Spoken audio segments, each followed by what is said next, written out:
Escuchas un audio de actualidadradio.com.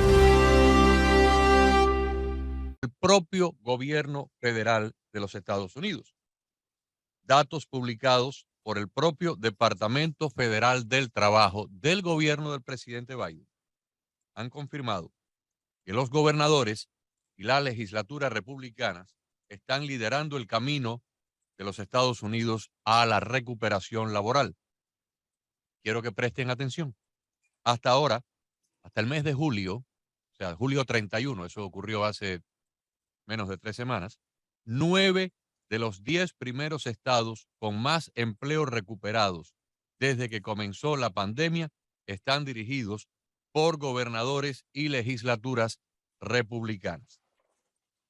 15 de los 18 estados que tienen más empleo hoy que cuando llegó la pandemia están liderados por republicanos. Son Alabama, Arizona, Arkansas, Carolina del Norte, del Sur, Colorado, Dakota del Sur, Florida, Georgia, Idaho, Indiana, Missouri, Montana, Nebraska, Nevada, Tennessee, Texas y Utah.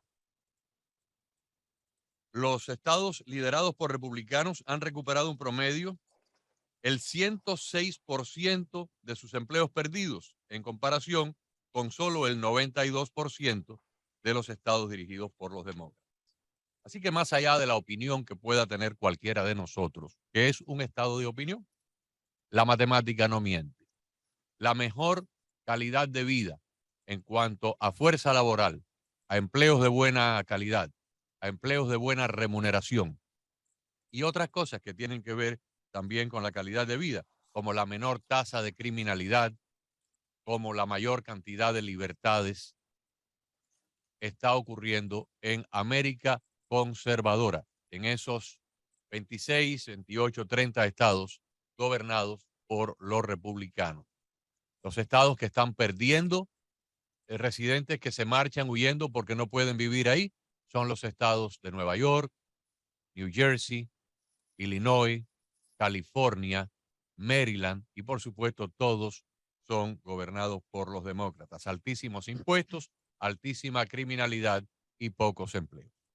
Y todo lo que tú acabas de decir aquí en el programa, Agustín, se advirtió que iba a ocurrir precisamente aquí con todos los expertos que hemos estado trabajando. Pero qué bueno que se pueda leer todo esto de lo que ya está ocurriendo. Del propio gobierno de Biden. Exacto, no son estadísticas de lo que creen personas conservadoras que va a ocurrir. No, son estadísticas del gobierno que muestran el éxito o los aciertos versus los desaciertos de lugares conservadores versus lugares liberales. Solamente hay que ver la televisión. Cuando usted ve los medios de comunicación que sí dicen lo que tienen que decir y usted ve un lugar como California, Nueva York versus Florida, usted se da cuenta de esto precisamente que Agustín les acaba de decir. O sea, ya no son suposiciones, ya no son lo que pensamos que va a pasar en el futuro. Ya estos son resultados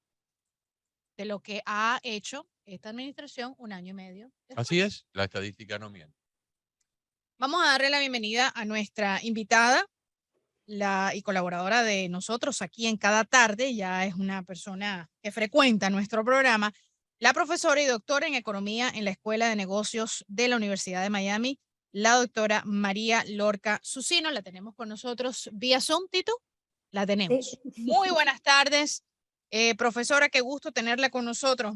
Bienvenida, feliz viernes. Muchísimas gracias. Y la verdad que lo que habéis dicho, tenéis, como decimos en España, más razón que un santo.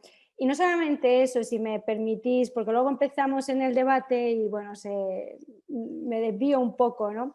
Hay un dato que ha salido y que tenéis toda la razón y es, déjame tomar el estado de Nueva York. El estado de Nueva York, yo el otro día estaba viendo la televisión y la gente no es que esté huyendo, la gente está diciendo pies para qué os quiero, para salir corriendo, ¿vale? Entonces, en el estado de Nueva York, resulta que el desempleo, si en los Estados Unidos a nivel nacional es de 3,5, en el estado de Nueva York es del 4,5, es decir, tiene un punto más. Pero a lo que yo voy, y en lo que vosotros habéis dicho que la estadística no miente, y es que el lunes 15 salió un índice, porque acordaros que en Nueva York, en el estado de Nueva York, pues donde empezó, digamos, todo lo que fue la revolución industrial, era el estado con más puertos, entraban las mercancías, era donde se creaba más trabajo. Entonces ellos crearon un índice de manufactura que se llama el Empire State. Este índice se sigue dando, este índice se sigue contando y de hecho es uno de los índices que se consideran dentro de lo que son los indicadores adelantados, ¿no? Que te miden cómo va el ciclo económico.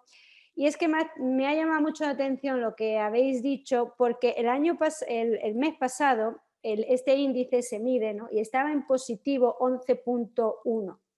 Los expertos pensaban que para el mes de julio pues iba a estar en 5.6. Bueno, pues este índice se ha desplomado al menos 31.9, que lo tengo aquí delante. Es decir, la actividad económica en el estado de Nueva York, a pesar de que han cambiado de mano, ¿no? A nivel de todo, ¿no? Y también el alcalde, pues como vosotros venís diciendo, es que pues ahí tienes una tasa de desempleo que es de las mayores del estado, junto con Nuevo México, que es la que ya, bueno, esa se lleva la palma, ¿no? Y también pues está llevada por nuestros amigos, ¿no? Porque son amigos demócratas, ¿no? Entonces, bueno, un poco para corroborar, ¿no? Lo que realmente venís diciendo.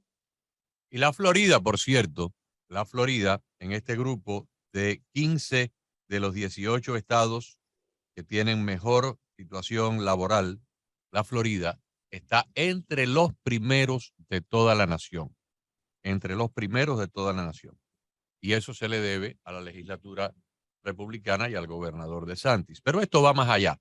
Esto va más allá porque ¿de qué nos sirve tener el mejor empleo con el mejor sueldo que se pague si usted no puede salir a la calle?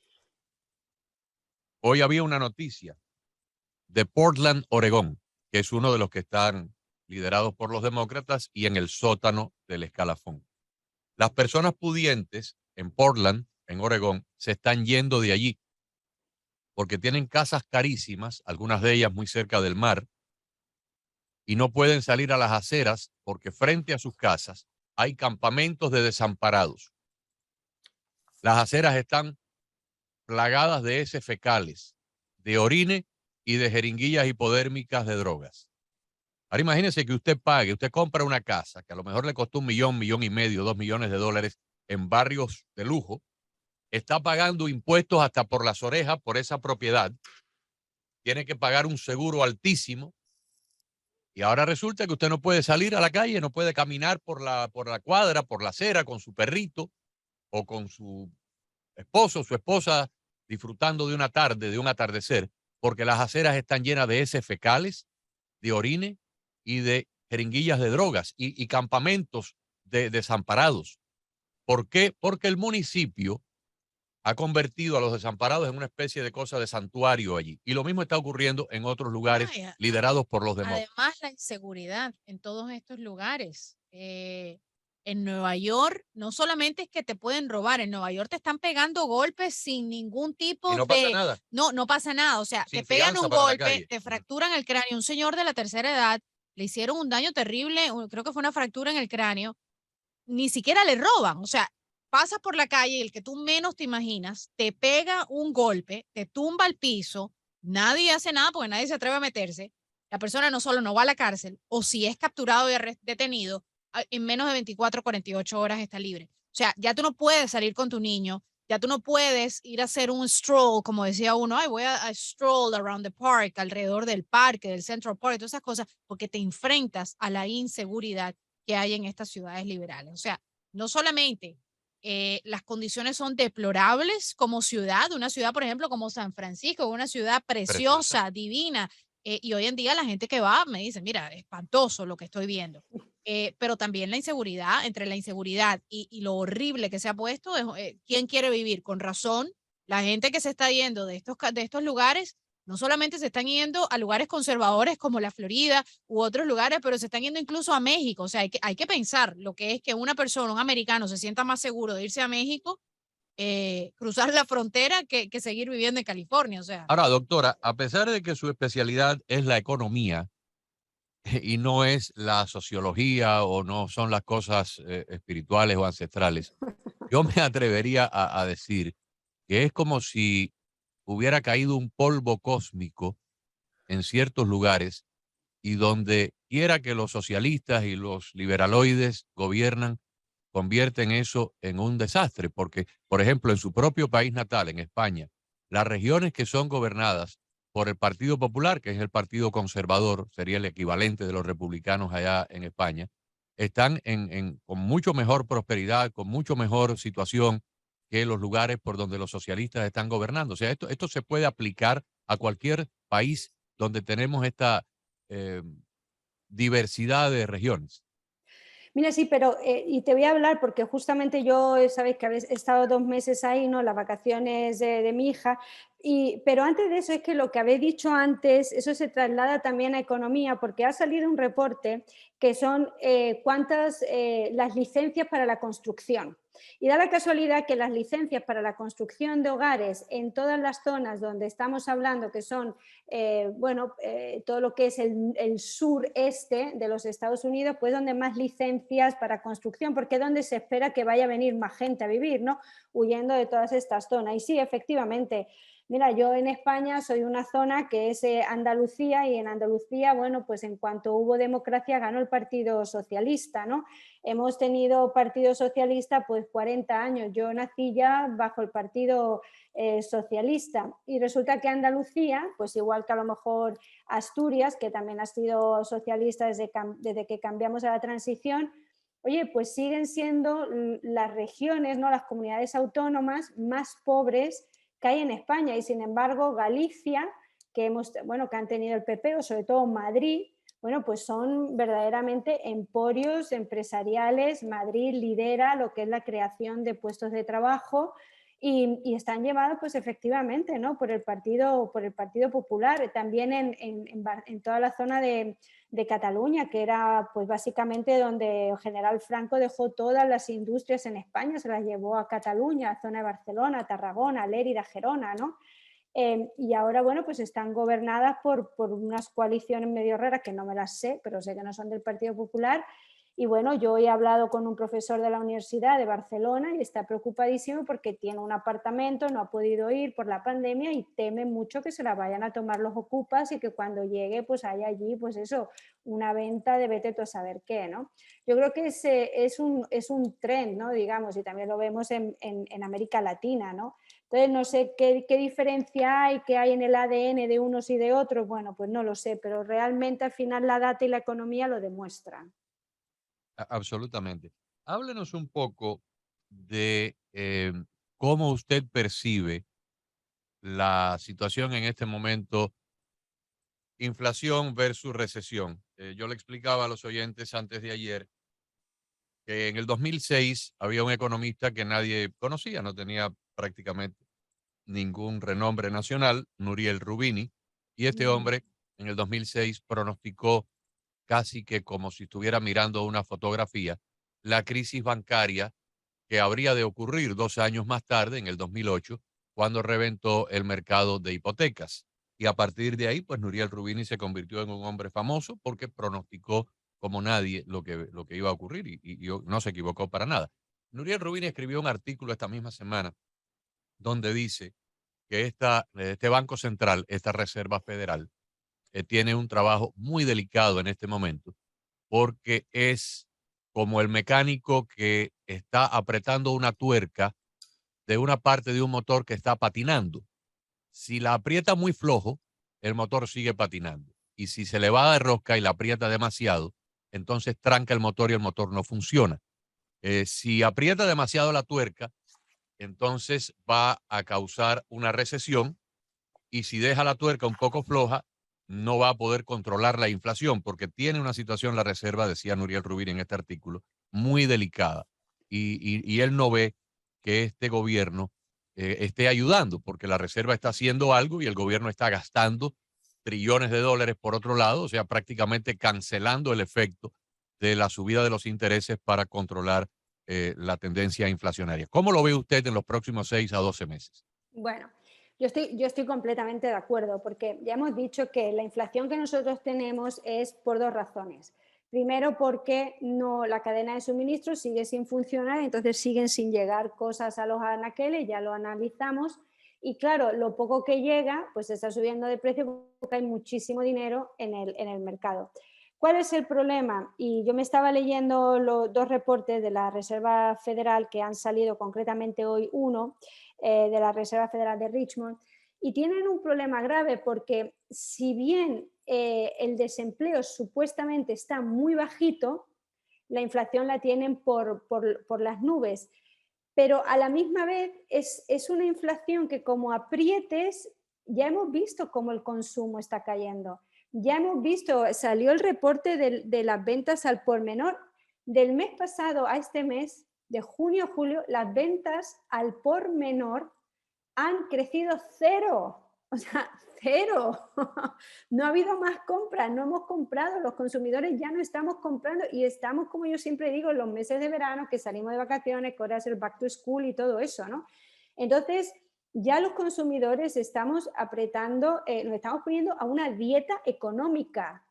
Y entonces, por otro lado, tenemos a Biden, nuestro señor presidente Biden, que está metiendo todo este dinero de la inflación, de la ley de reducción de inflación, que ya se ha visto que no va a reducir nada, que lo único que está metiendo es dinero.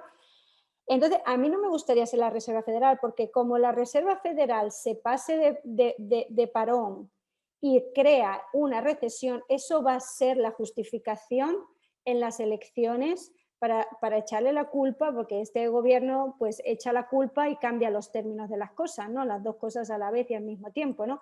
Para echarle la culpa y decir, no, el gobierno no ha sido la Reserva Federal, que como supuestamente es un ente independiente, se ha pasado de frenada, ha subido los tipos y ha causado la recesión. Y de hecho, por eso es lo que ha salido hoy del presidente de la Reserva Federal de Richmond, el señor Tom Barkin, pues ha dicho que, hombre, que ellos consideran que tendrían que seguir subiendo los intereses, para frenar la economía, pero que eso va a causar una sensación, una recesión, y que bueno, y que están ahí viendo, y entonces pues incluso se está hablando de que no sigan subiendo más los intereses, ¿no? Para no hacer esa recesión.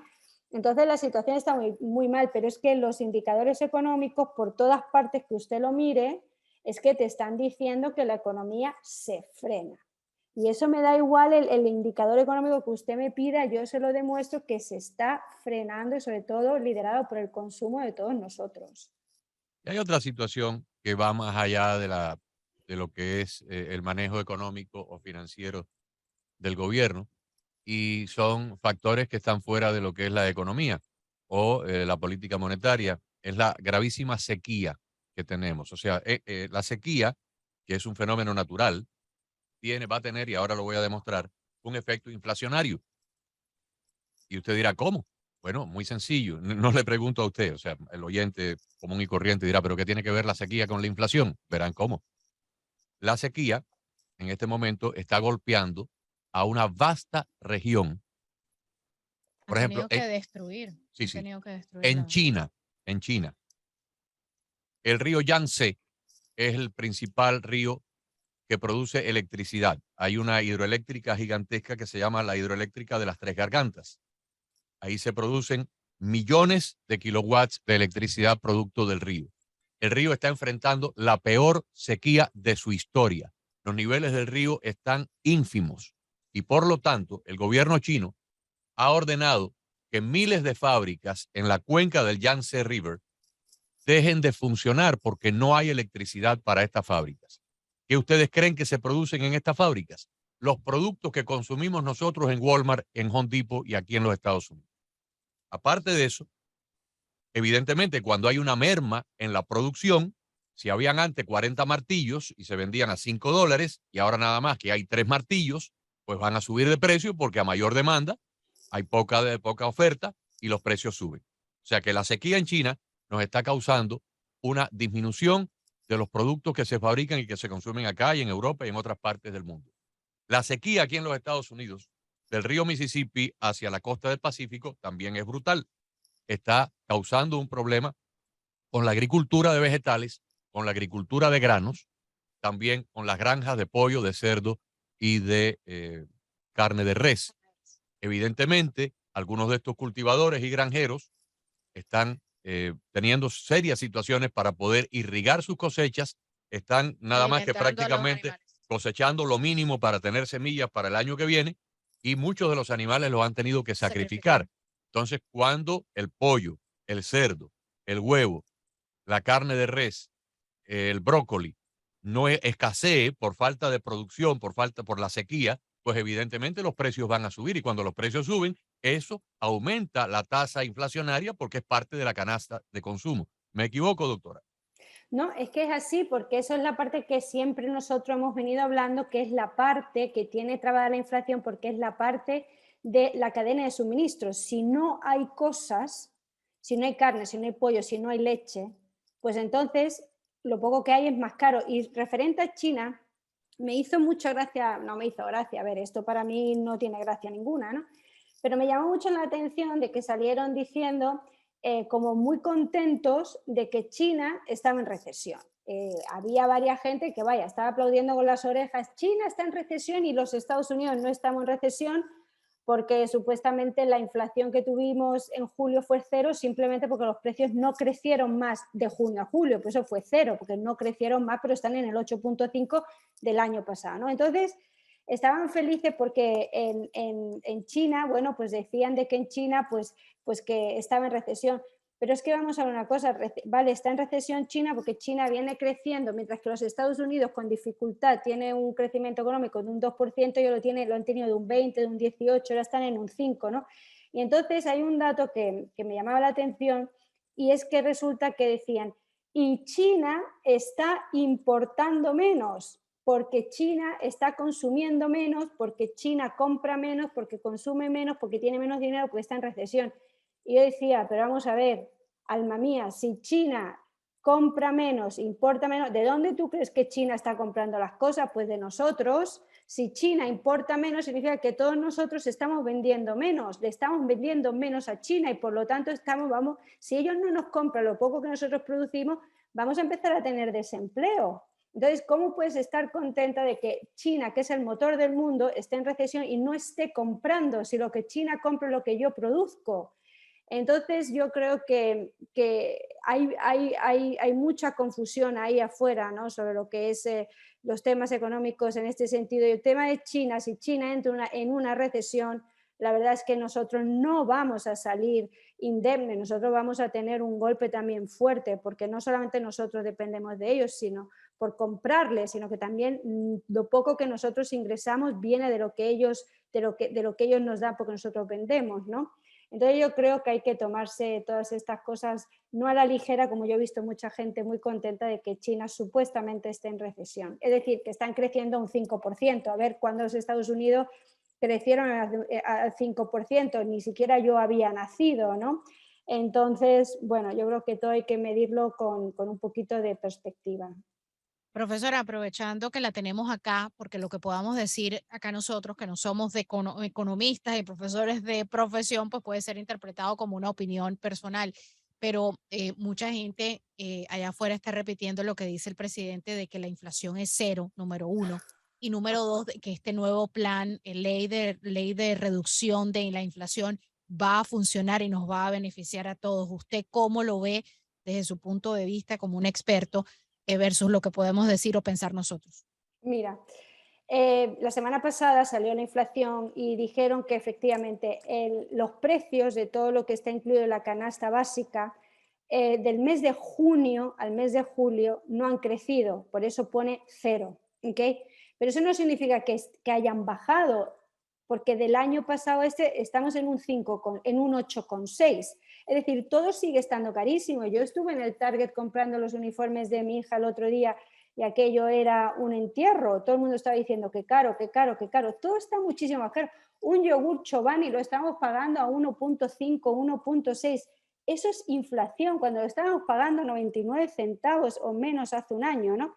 Entonces confunden, nos quieren confundir. La inflación en julio es cero, sí, pero desde junio aquí no han crecido, por eso es cero, pero todavía estamos un 8,6 por encima, ¿no? Eso por un lugar. Y la ley esta, ¿no? de la reducción de inflación, ya creo que ya lo hablamos, es muy parecida a lo que hizo el presidente Ford con aquella ley que también se llamaba Whip Inflation Now, ¿no? Para reducir inflación, y lo único que hizo fue crear más inflación. Y de hecho, si uno se va directamente al Instagram de nuestro señor presidente Biden, él ha puesto cómo esto puede afectar, y muchas de las cosas que él ha puesto para reducir lo que más afecta a la inflación, que son los precios de la energía, toman efecto en el 2030. En el 2030. Está posteado en su página web. O sea, yo pago a 4,70 hoy, que fue a echar gasolina, porque tengo varios playdates. 2030. Entonces... ¿Cuánto pagó usted de gasolina? 4,7. 407. Wow. 4,7, sí. Sí, esa es otra cosa. La gente dice, no, la gasolina bajó. No, todavía está por No. encima de cómo esta administración la recibió. A mí no me vengan con ese cuento. Pero sí, yo me acuerdo que hace un par de años antes de la pandemia, yo me acuerdo, ¿no? que una de las cosas que hice en la clase fue que me fui a una gasolinera y al supermercado, y un galón de gasolina estaba más barato que la leche Lactate 2% el galón. Yo eso lo he hecho en una clase hace 2 años, porque estaba hablando justamente de la inflación. Entonces, a mí no me pueden, y no sé, no tenía nada que ver con la pandemia ni con el cambio de presidente, era simplemente hablar de la canasta de precios y cómo se construye la inflación. Y me acuerdo que tomé una foto en el Publix, tomé una foto en un Shell, yo no sé qué cosa, y el galón de gasolina estaba más bajo que el galón de leche. Entonces, bueno, eso es una anécdota, ¿no? que quería compartir. No, todos hemos visto eso. Ayer yo le comentaba a la audiencia que el agua que le compro yo a la bebé me costaba el galón 1.29, ya está por 2.09. ¿No? Y es todo absolutamente. Como eso es todo, o sea, esto es un pequeño todo. ejemplo, pero como eso todo, una vez un Vivapurú que Agustín no encontraba y yo lo compré, él lo compró creo que él lo compraba $4 y yo pagué 9.87, o sea. Sí, Además, la botellita que ella me regaló era como el 60% de la botella que yo habitualmente compraba, ¿no? O sea, no, porque era el doble más caro, pero tenía un 60%, tenía un 40% menos de contenido. No, porque eso también es otra, ¿no? y que Dios me perdone, porque oye, yo le tengo muchísimo respeto a todos los restaurantes que en las pandemias han estado abiertos y que han tenido que luchar, y que realmente ahora también, por cierto, con ley de reducción de inflación le van a meter un 15% flat a todas las empresas, que a mí eso me parece una locura, ¿no? Pero tú vas a un restaurante y es que te pasan dos cosas. Primero, te suben un poquito el precio, pero te bajan a la mitad la cantidad de comida del plato. Claro. Eso también es parte de la inflación, ¿me Y no entiendes? podemos culparlos, o sea, de cierta No. manera, estos señores, yo tengo amigos que tienen restaurantes y Total.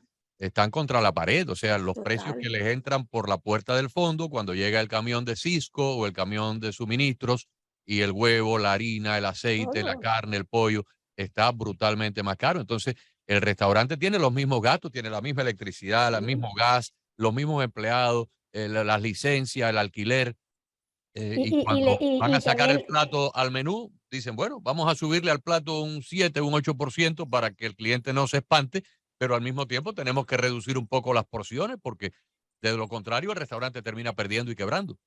¿no? Y también tienen que pagar más al trabajador, porque no hay trabajadores, porque la gente estaba hasta hace poco cobrando subsidios y ayudas, ¿no? Entonces, yo lo que digo es que este acto, ¿no? Esta cosa, bueno, pues ayudar a día de hoy, que es lo que yo creo que tendría que hacer, pues no lo creo. A lo mejor en el 2030 ayuda, bendito Dios, ¿me entiende? Pero yo necesito que me ayuden hoy, porque mi salario es el mismo que hace 2 años, pero a mí todo me cuesta muchísimo más caro. De hecho, imagínense, hay profesores, como me ha pasado a mí en la Universidad de Miami, que yo les he dicho, oye, ponerme las clases todos lunes, miércoles y viernes, porque yo no voy a estar aquí como el tren, tú sabes, que pasa por mi pueblo de ida y vuelta, ¿me entiendes? Porque son muchos gastos y muchas millas de gasolina. Así que así estamos todos. Entonces, bueno, es una situación bastante complicada. Bueno, muchísimas gracias, siempre un gusto, un honor tenerla en nuestro programa. Muchísimas gracias. Muchas gracias, profesora, siempre un gusto. María Lorca Susino, profesora y doctora en Economía en la Escuela de Negocios de la Universidad de Miami.